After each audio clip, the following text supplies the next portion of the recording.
Hi there, and welcome to Coffee with Phil, where our goal is to help you live a life of purpose on purpose. Walking with God sounds easy, but how many of you know it never follows the script you prepared? In this podcast, Phil shares stories from his personal journey in the hopes that his experience, the good, the bad, and the ugly, will help you as you walk with God on your own journey. Grab your coffee and enjoy this practical and personal episode with your podcast host, Phil Strong. Well, hi, and welcome to the podcast. Welcome to Coffee with Phil, and it's me, Phil, and you're welcome. I'm looking forward to our chat today in Coffee with Phil episode 80. Just did the most perfect latte art, I have to say. It's not something that I'm an expert in. I kind of just wiggle and wish that something nice would pop out. And, there's just a sense of satisfaction when you step back and you're like, oh, look at that. It looks delightful. And I've been really enjoying the coffee lately. You've got to say, shared some with a friend recently. We got the roaster going and went straight from roaster to cup.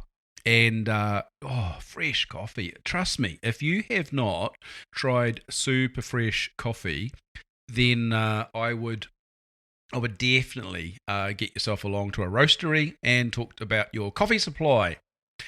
I recently looked into getting coffee, my green coffee that is, the unroasted coffee. I recently looked into getting it from a different supplier. There's a very large importer company in Auckland that's been around 3 generations, and I thought, you know what, I'm gonna maybe look at getting a larger quantity of coffee. Maybe I can get it cheaper, and went through a process and emails. I mean, it was not easy. Filled in a form to be registered, and then got the pricing, and then I went to make an order, and just wasn't clearly stated, and it's my mistake. I had not factored into the calculations that they were quoting me prices for supply excluding GST.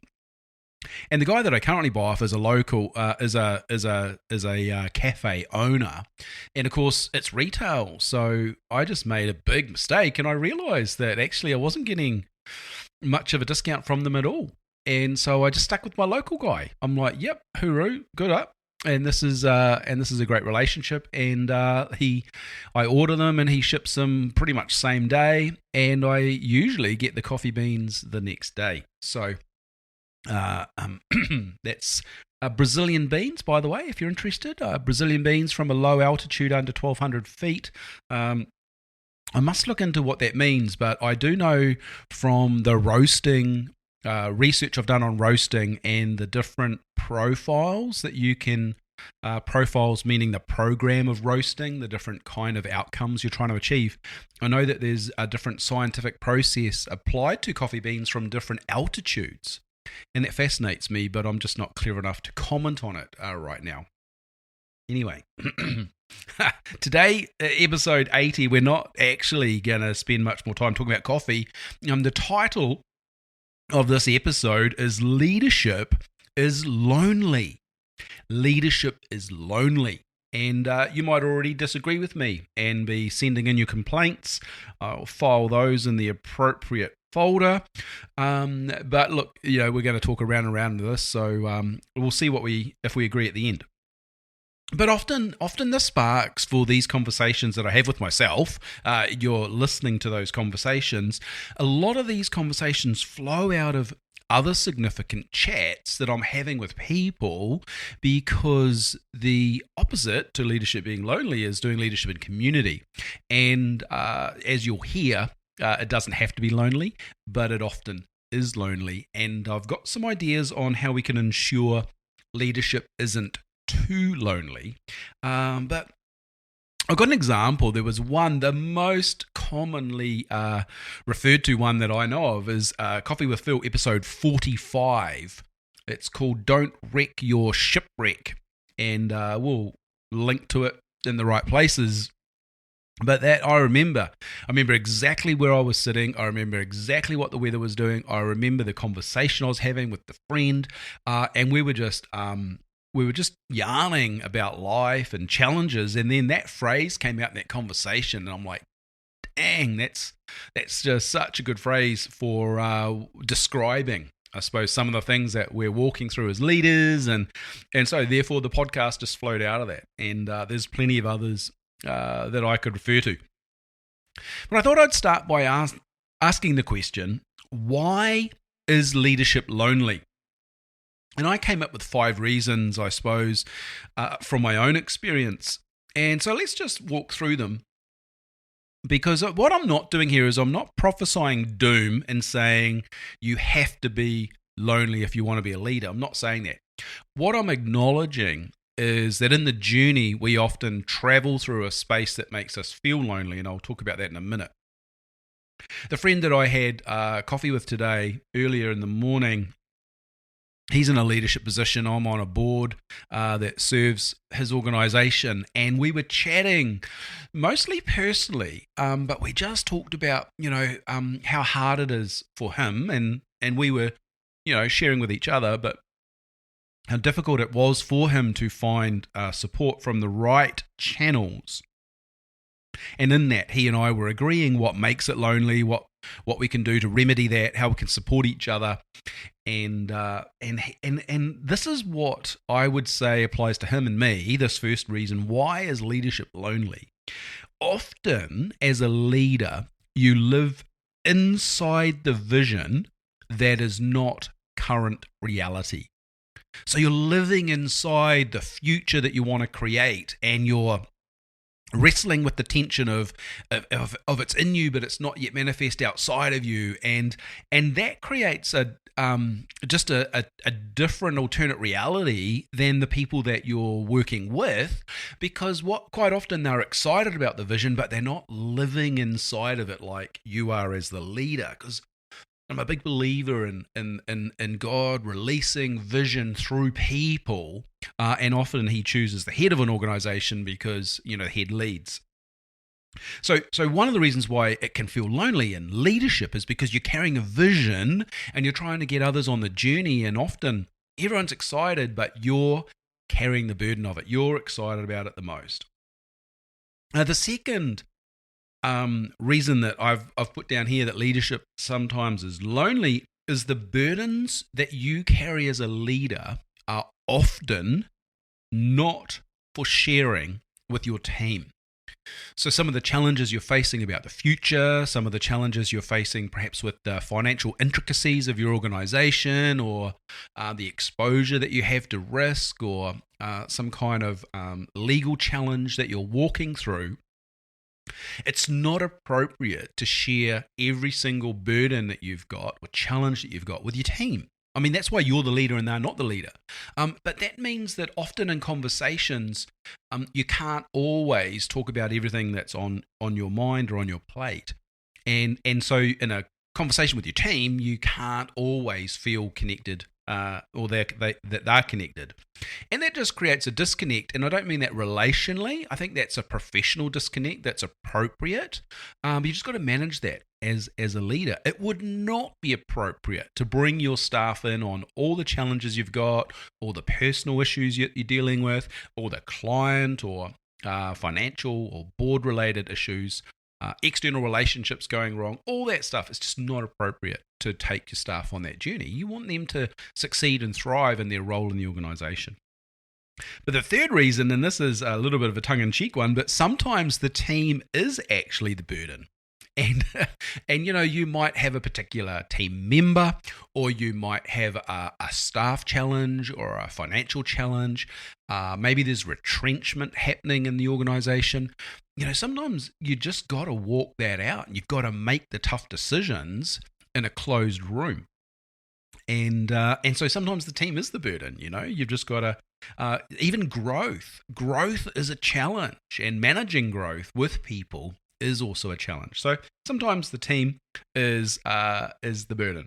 Number 4, quite often, the board that serves you is external to the day-to-day operations. And this can this is a safety net, but it also can create a dissonance, disconnect, because they're not living the day-to-day today. So you move in and out of details with a frenetic pace. You manage multiple conversations at the same time. You've got loads of responsibilities for operational outcomes. And then the board comes in once a month or once a quarter, and they ask questions, and they haven't read the reports, or they're not remembering, the conversation that you've had, and sometimes that can make it a little bit lonely. If you're a CEO or a leader and you're answering to a board and they're serving you as the leader, you've got to work really hard at the relational aspect of that, because it's relationships that forge effective leadership, in my opinion. And so having an external board is a good thing. It's a safety net for the benefit of the beneficiaries of your organization, whether that's customers or church members or community members. But it can feel lonely. As the leader, sometimes, I confess, and I've talked to my board about this, sometimes I feel like you're not quite on the same page. And conversely, this friend that I was with today, I serve on the board that looks after him and his organization, and I've taken a key responsibility of mine to make sure that I'm connected with him, to make sure that I'm doing the work before the board meetings, that I'm investing myself in the conversation, because his leadership role is his career, and it's his identity, and it's his pathway to personal fulfillment and success, and I'm there to serve that. And if I just rock up and I say, well, I'm here for the board meeting, we'll just work this out as we go, and I won't bother reading the reports, or I won't have any comments or questions, then I'm not really serving him in the best capacity. So it doesn't have to be lonely, but the disconnect sometimes does make it feel lonely. And finally, even in the most effective organization, the most difficult problems flow to a single point, which is the leader. And so you can have empowerment and delegation. You can have well-trained staff that execute their roles well and manage problems, you could say. But at some point, there is going to be a problem or a situation that must flow up to the single point of leadership, which is you. And I know one of my challenges through the COVID season, which started 4 years ago now, and we're still talking about it. But there was just so many decisions that had to be made and then reviewed.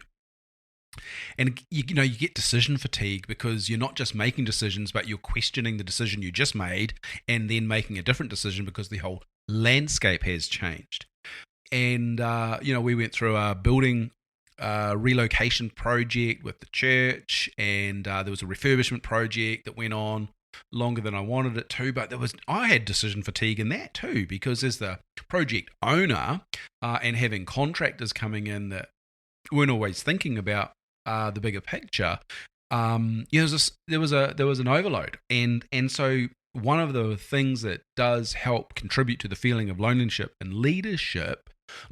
and leadership is often the single point sensitivity around some of those major decisions. So that's what contributes to leadership being lonely. And then I you've heard the language I'm using. I was chatting with my friend this morning, and we had to acknowledge that often leadership feels lonely even when it isn't lonely. And I'm going to talk about how to ensure it's not too lonely as the final segment of the podcast. But, I had to reflect on my own journey, because I've wrestled with this in my supervision, in my board meetings, because I think I've worked hard, and by that I mean in a positive way. I think I've persevered to build connections with my board members that means that there's a relationship for life to flow from. And so we've often spoke about, the fact that it does feel lonely sometimes, and how can I draw them in to the conversations. But as me and my friend were talking about this, we both agreed that it's really, really important, and I've put my initials next to all three of these, so I'm owning them. I need to understand how important it is to manage or be aware of, in the first instance, of the mind games. The internal conversations that go on sometimes can be a killer of motivation and confidence. And my friend acknowledged that this morning. He's like, sometimes he says, I just doubt myself. And he's, his organization, I would say, is really flourishing. And I can see a fantastic next season, which we're all excited about, but it doesn't diminish the fact that in the quiet space of his office or at night when he lies his head on the pillow, it doesn't mean that he doesn't have doubt. And so as a leader, we've just got to be really careful to manage the mind games and not allow the negativity to become overwhelming. And that's a key theme for us as leaders, and I'm saying for me personally. And the other thing that's been my experience over time, and this was like a oh wow moment when I was processing the thoughts this afternoon, is when team members leave your team, you lose not only function, but you often lose friends. Let me say that again. When team members leave you, you lose not only function, but you often lose friends. And that's what makes it feel lonely. Now, life happens, people move on, people get promoted, or they shift town, or they've just worn out their welcome in that workspace. And that's just normal life. But one of the things that I've really found challenging is managing my own feelings, my own needs, and my own grief with regards to the change in team environment and personnel particularly. I've always tried to maintain a healthy connection with team members, and in the context of small teams, which is mostly where I operate in business or in church, it's a small team. And so you've got a sort of a closer connection than a larger organization. So losing friends is a big challenge, and that's what makes it feel lonely. And finally, the last one that I own here is many decisions happen in solitude, which is the perfect thinking space, but poor community space. And that's what makes it feel lonely. You review the decisions you've made as a leader and you think, man, I was by myself at that time and I was wrestling with this as I was walking the dog, or I was sitting in my office with my head in my hands praying, and I was there, late at night because no one else was in the office, or you've been running to make decisions because you've got dramas to deal with, and that's normal. And so I'm not saying it's a bad thing. I'm not saying it's unhealthy. I'm just saying that's what contributes to the feeling of loneliness, even though it's not. Because I've got to say, we've moved as a board over the last few years to slow down decision making, to make it more consultative, and to check in several times before we, ratify major decisions. So I don't think I'm making decisions in isolation, but often I'm processing those decisions by myself in deep thinking and prayer, and that just reminds me that I'm by myself. So it makes me feel lonely, even though I'm not lonely. So what I want to do now is hopefully haven't depressed you, but what I'd like to do now is transition to the final segment and just talk about 8 different ideas that I'm putting in place for me to ensure leadership isn't too lonely. Now, understand the language here. I'm saying leadership is lonely. It is lonely. It's part of the price you pay for being a leader. It's not that it's unhealthy. It can be. It shouldn't be. It can be. But it's not about being unhealthy. It's about dealing with it and keeping yourself in a safe space. So I've got 8 ideas here. I'm just going to run through them. These are all things that I'm working on for me personally. And the first one is build a safe circle around you. Now, you have heard me talk about this multiple times if you're a long-term listener. If you're not, you could go back and review episode 36 or Coffee with Phil episode 51, where I talk about boundaries and safe conversations. But what I've been super intentional about through the last 4 or 5 years that have been really difficult and burdensome in leadership because of the climate, the environment, the health, the changes, the uncertainty, the economy, all these things, is that leadership's actually felt a lot more difficult. And so I've been more diligent to build a safe network around me and make sure that I've got the right people in the right space. And so, having accountability to the right people, having vulnerability to the right people, getting advice from the right people, and knowing that I've got that circle in place, and making sure, particularly my wife, Kathy, knows that circle's in place. So if she's worried, she knows who she can call or get involved. So firstly, build a safe circle. Secondly, keep short accounts with your accountability. So one, that's assuming you do have somewhere that you are accountable. And for me, in church leadership context, we have a denominational structure that has some protocols put in place around accountability for reasons of safety and integrity, which I absolutely respect and admire. And so it's the onus is on me, though, on keeping short accounts and being open and transparent with my supervisor, because that's my upline accountability. Now, I can't have a once a year coffee catch up and expect that I'm going to get fruit from that relationship. So what I've got to do is I've got to make sure that I'm putting in place safety nets around accountability. And number 3, it's really important to understand where you can make decisions and where you can't make decisions. Because, I really think that leaders that feel empowered don't feel lonely, and because empowerment implies support. But also, I know that there's certain things that are outside my delegation, or it wouldn't be wise for me to make those decisions on my own. And so I bring them into a community environment like the board or a team environment where that decision can be made in community. So that's what I mean. Understand which decisions you're empowered to make and run with it and feel supported in it. And then grab others when it's best to make that decision inside a team or a board environment. The fourth one that I'd say is make friends outside the organisation. This was a big one for my friend as we were chatting this morning. He just recognised over the years that it wasn't healthy for him to have friends with families inside his organisation, and it was something that he wrestled with because it had changed as his position in the organisation had changed. And often they say that to pastors as well. In my context, they'd be saying, "Oh, yeah, you can't have friends inside your church. It's just really unhealthy." And so this point, at least, let me just say this: make friends outside the organisation. And I've talked to you about this with Safe Conversations in episode 36 and 51 of Coffee with Phil. I've been saying, look, have friends that don't try to fix you. They just try to be friends with you. And that's an example of what you need as a leader. You need a safe place to hang out, where you can be yourself, where you can laugh, you can share a meal together, you can talk about family and not necessarily feel like you're under review.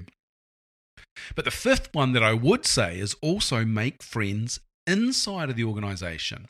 So think about episode 36 was safe boundaries. I gave you the picture of thinking about circles and having a circle that's really close to you, that's intimate, but you can have other circles that have differing levels of exposure to your life, your vulnerability or your personal stuff. And you can have friends inside your organization. You just need to be careful about how much exposure you're creating for you and for them. And I'm not talking about being fake or not being genuine, but I'm just talking about being appropriate with the friendship level that you have within the organization. But if you don't have friends inside the organization, then you're an island, and it's going to be very difficult for you to have any feeling other than loneliness inside your workspace. The next one, number 6 on the list, is to manage your expectations.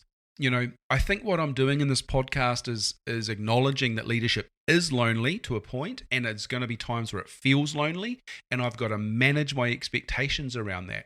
I've got to accept that there are times when I'm going to wrestle with things by myself, and that's the right thing to do. And then there's other times where I'm going to feel lonely, and I need to fight that feeling and move myself beyond it. And then there's other times where I've got to drive myself into community. So all I'm doing is just saying it's really important that we manage our expectations. And with that, I'm going to give you the seventh one, and that's self-knowledge. Self-knowledge. I mean, for me, in my journey on self-knowledge, and certainly introspective journey, it's about understanding what the markers are. How am I feeling? Like, what are my signals?